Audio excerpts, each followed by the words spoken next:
Very good morning to all students. सभी को नमस्कार। प्रिय छात्रों, ऑनलाइन के इस लेक्चर में आज हम बात करेंगे भारत में भुगतान संतुलन के असंतुलित होने के कारण कौन कौन से हैं। इससे पहले हम इसके लगभग सभी टॉपिक्स और सब टॉपिक्स की चर्चा कर चुके हैं। आज हम इसके अगले सेगमेंट यानी भारत में भुगतान के असंतुलित होने के प्रमुख कारण कौन कौन से हैं और साथ ही नई व्यापार नीति की चर्चा करेंगे, क्योंकि पिछली व्यापार नीति 2015 से 2020 के लिए बनाई गई थी, वो ख़त्म हो चुकी है। अब नई नीति अप्रैल 2021 से लागू हो चुकी है, तो हम पिछली नीति की भी चर्चा करेंगे और नई नीति के बारे में भी इस लेक्चर में बात करेंगे। जैसा आप जानते हैं कि भुगतान असंतुलित होने के अनेक कारण हो सकते हैं।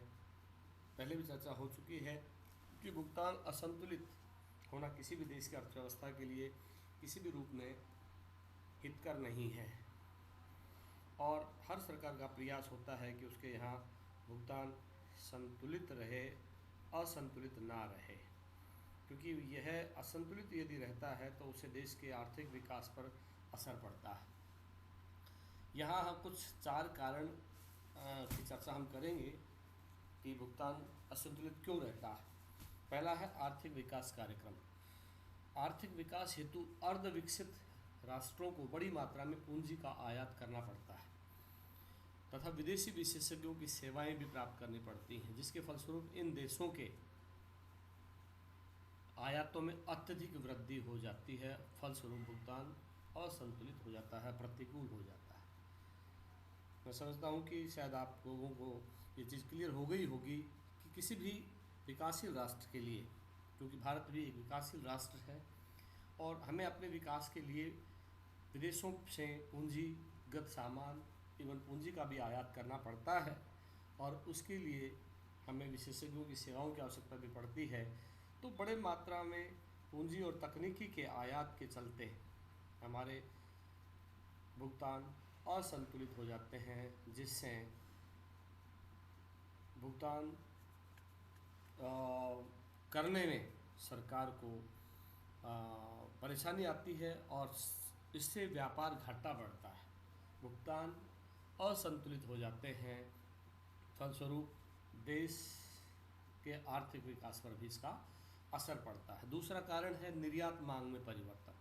विकासशील देशों के भुगतान संतुलन के प्रतिकूल होने का एक कारण ये भी है कि पहले विकसित देश कच्चे माल, खाद्यान्न आदि का आयात विकासशील देशों से किया करते थे, परंतु अब इन वस्तुओं का स्वतः उत्पादन करने में लगे हैं या उन्होंने इसका वैकल्पिक प्रबंधन कर लिया है, जिससे विकासशील देशों के निर्यातों में निरंतर कमी हो रही है। दूसरा कारण भी भुगतान को असंतुलित करने के लिए जिम्मेवार है और इससे निर्यात मांग प्रभावित होती है। निर्यात मांग के प्रभावित होने से भुगतान असंतुलित होते हैं। तीसरा कारण है जनसंख्या में वृद्धि। जनसंख्या में वृद्धि की जहाँ तक बात है तो ये भारत के मामले में बिल्कुल लागू होती है, क्योंकि भारत में जनसंख्या का एक तरह से विस्फोट है। लगभग 135 करोड़ से अधिक आबादी हो चुकी है और ऐसी स्थिति में उस जनसंख्या की बढ़ी हुई मात्रा के हिसाब से हमें विदेशों से बड़े पैमाने पर आयात और निर्यात करने पड़ते हैं। जनसंख्या में वृद्धि होने पर एक तरफ तो वस्तुओं के निर्यात में कमी होती है, दूसरी तरफ उनकी आवश्यकताओं को पूरा करने के लिए दूसरे देशों से आयात करते हैं, जिससे भुगतान असंतुलन की समस्या खड़ी होती है। चौथा कारण है विकसित देशों द्वारा आयात प्रतिबंध। ये सही है कि वर्तमान समय में विकसित देशों में अनेक कारणों से अपने आयातों के ऊपर प्रतिबंध लगाना प्रारंभ कर दिया है। कल भी हमने चर्चा करी थी कि विकसित राष्ट्र संरक्षणवाद की राह पर चल पड़े हैं। अपने व्यापार को बढ़ाने के लिए, व्यापार को मजबूत करने के लिए ये विकसित राष्ट्र अपने यहाँ के उद्योगों को संरक्षण देते हैं। फलस्वरूप विकासशील राष्ट्रों को उसका खामियाजा भुगतना पड़ता है। विकासशील राष्ट्र जो पहले थोड़ा बहुत निर्यात करते थे वो भी कम हो जाता है और फलस्वरूप भुगतान असंतुलित होता हुआ दिखता है। तो इस तरह से ये 4 कारण मुख्य रूप से जिम्मेवार हैं भुगतान के असंतुलित होने के। इसके बाद हम बात करते हैं कि भारत में जो नई व्यापार नीति की घोषणा हुई है, वैसे तो 1991 से ही व्यापार नीति की घोषणा हो चुकी थी और उसके बाद समय समय पर इसमें परिवर्तन किए जाते रहे, लेकिन वर्ष 2015 से 2020 के दरमियान 5 साल के लिए जो व्यापार नीति घोषित की गई थी वह व्यापार नीति अब अस्तित्व में नहीं है। फलस्वरूप नई व्यापार नीति की भारत सरकार द्वारा घोषणा की गई है और यह व्यापार नीति अप्रैल 2021 से लागू हो चुकी है। तो अब हम अब तक की जो व्यापार नीति है उसकी चर्चा भी यहाँ करेंगे। भारत की नई विदेश व्यापार नीति जो वर्ष 2021 से 2026 तक की अवधि के लिए की गई है, जिसकी घोषणा की गई है कि 2021 से 2026 तक यानी 5 साल वो लागू रहेगी, वह 1 अप्रैल 21 से लागू हो चुकी है। एक ऐसे समय जब भारत अंतर्राष्ट्रीय बाजार व्यवस्था में अपने नेतृत्वकारी क्षमताओं को खंगाल रहा है, तो ऐसे में नई विदेश व्यापार नीति की आवश्यकता भी महसूस हो रही थी, क्योंकि पिछली व्यापार नीतियों में थोड़ा बहुत परिवर्तन अपेक्षित था और अब बदलते समय के अनुसार ईज ऑफ डूइंग बिजनेस यानी व्यापार करने में सरलता कैसे आए, इस तरह का माहौल कैसे क्रिएट किया जाए ताकि विदेशों से बड़े पैमाने पर निवेश को आमंत्रित किया जा सके और विदेशी व्यापार को बढ़ाया जा सके। इसलिए भारत की व्यापार तथा वाणिज्य मंत्रालय के संसदीय परामर्शकारी समिति की बैठक हाल ही में आयोजित की गई और उस बैठक में 2021 से 2026 की नई व्यापार नीति को मंजूरी दी गई। 2015 से 2020 के दौरान जो विदेश व्यापार नीति हमारे यहाँ की थी उसके मुख्य प्रावधान क्या थे, उसमें क्या क्या मुख्य प्रावधान किए गए थे ताकि विदेशी व्यापार हमारा बढ़े, उसकी चर्चा यहाँ पे करते हैं कि विदेश व्यापार नीति में देश से वस्तुओं और सेवाओं का निर्यात वर्ष 2013-14 के 465.9 अरब अमेरिकी डॉलर से बढ़ाकर 2019-20 तक 900 अरब अमेरिकी डॉलर पहुंचाने का लक्ष्य रखा गया था तथा निर्यातकों और विशेष आर्थिक क्षेत्र जिनको सेज कहते हैं, स्पेशल इकोनॉमिक जोन को विशेष प्रोत्साहन या प्रायोरिटी दी गई इस 2015 से 2020 की नीति में। इसके साथ ही विदेश व्यापार नीति FTP में कृषि उत्पादों के निर्यात के लिए उच्च स्तरीय प्रोत्साहन देने की बात भी इस नीति में कही गई। साथ ही मेक इन इंडिया और डिजिटल इंडिया अभियानों के बीच समन्वय स्थापित करके भारत के स्वदेशी बाजार में वस्तुओं के मैन्युफैक्चरिंग पर, वस्तुओं के निर्माण पर बल दिया गया ताकि उनका अधिक से अधिक निर्यात किया जा सके। साथ ही भारत में निर्यात संवर्धन के लिए विदेश व्यापार नीति में एक निर्यात संवर्धन मिशन स्थापित करने पर भी जोर दिया गया।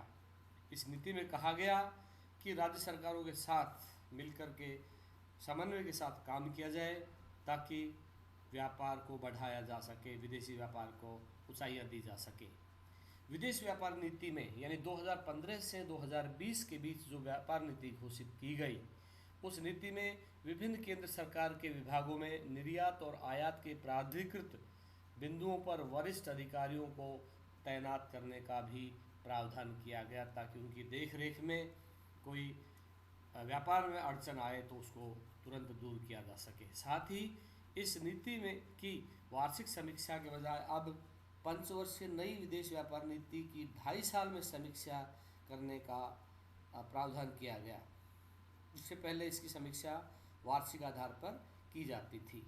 विदेश व्यापार नीति 2015-20 में वस्तुओं और सेवाओं का व्यापार बढ़ाने के लिए भारत वस्तु निर्यात योजना जिसको MEIS तथा भारत सेवा निर्यात योजना जिसको SAIS कहा गया, इनको शुरू करने की भी घोषणा हुई थी। यानी भारत वस्तु निर्यात योजना और भारत सेवा निर्यात योजना, वस्तुओं और सेवाओं के निर्यात को बढ़ा देने के लिए अलग अलग योजनाओं को इस नीति में घोषित किया गया। साथ ही इस योजना के तहत स्वदेशी निर्माताओं से ही पूंजीगत सामान खरीदने के उपाय भी किए गए।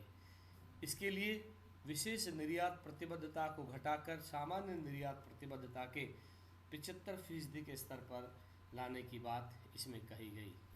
साथ ही इस 2015 से 20 की नीति में रक्षा तथा हाईटेक उत्पादों के निर्यात को गति देने के भी प्रयास किए गए, उसके उपाय किए गए और हथकरघा उत्पादों तथा किताबों, चमड़े के जूते, चप्पल, खिलौनों के ई-कॉमर्स निर्यात को भी MEIS यानी वस्तु सेवा निर्यात योजना का एक हिस्सा बनाया गया और इसके तहत 25,000 रुपये तक के मूल्य के जो सामान हैं उनको प्राथमिकता देने का भी प्रावधान किया गया।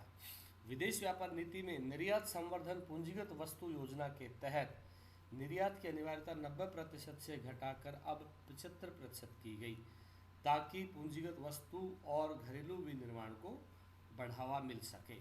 साथ ही इस नीति के तहत विशेष आर्थिक क्षेत्र स्पेशल इकोनॉमिक जोन से निर्यात बढ़ाने के लिए सरकार ने अब SEZ में स्थित इकाइयों को दोनों इनाम योजनाओं MEIS और SEIS का लाभ देने का निर्णय लिया।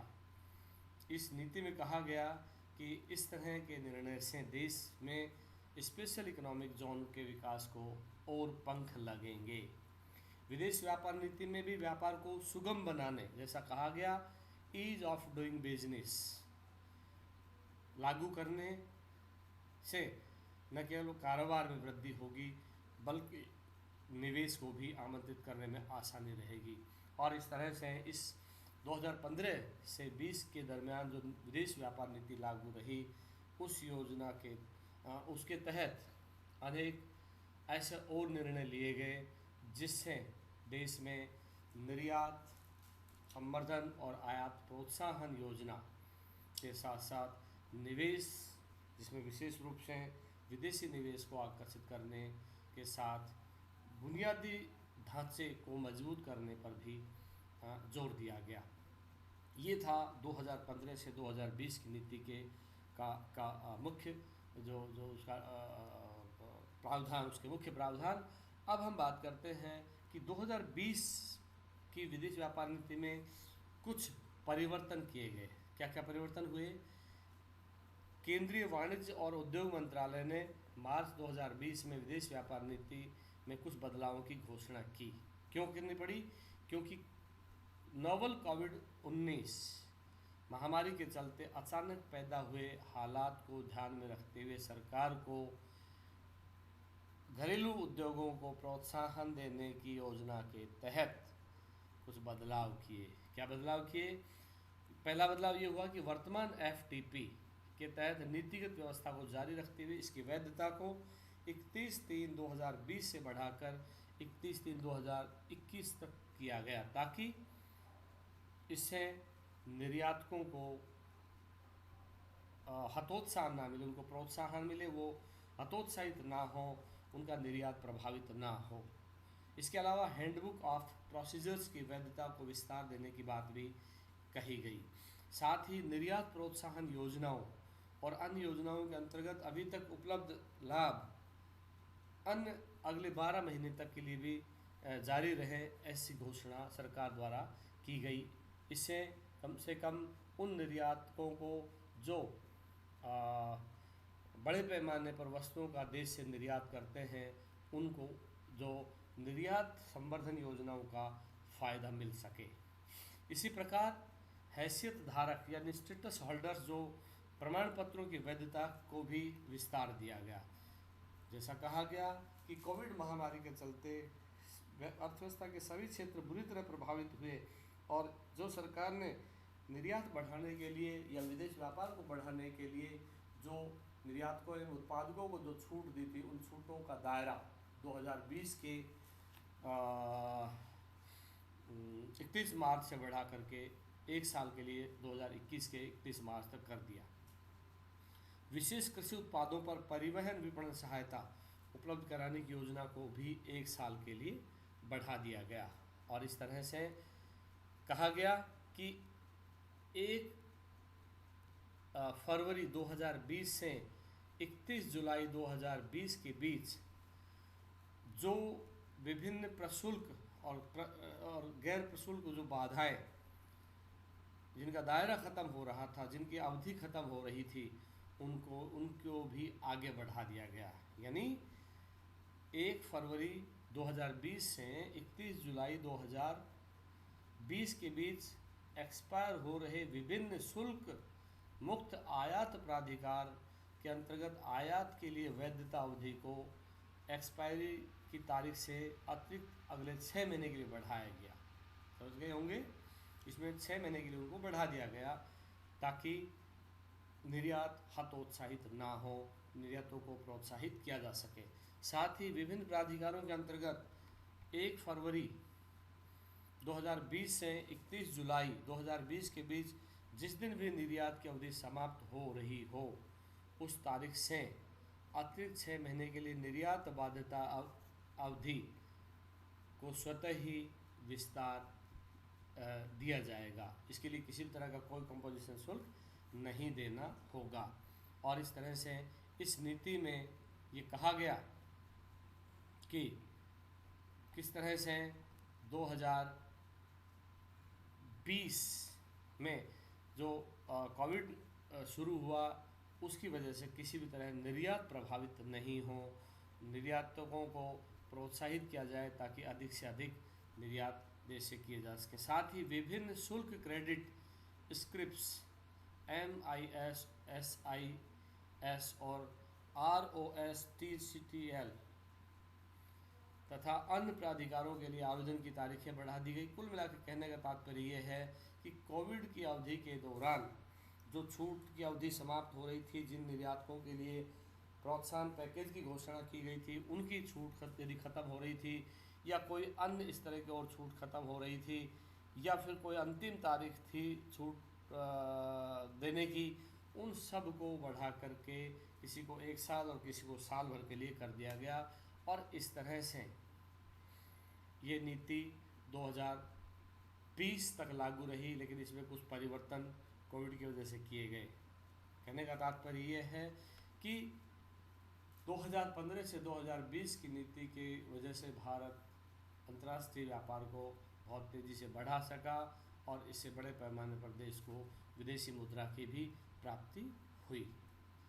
इस तरह से कह सकते हैं कि भारत में अब जो नई विदेश व्यापार नीति लागू हुई है, वो इसी नीति को आगे बढ़ाने की दिशा में एक कदम है, जिसकी चर्चा हम अगले लेक्चर में करेंगे। आज के लिए इतना ही। बहुत बहुत धन्यवाद।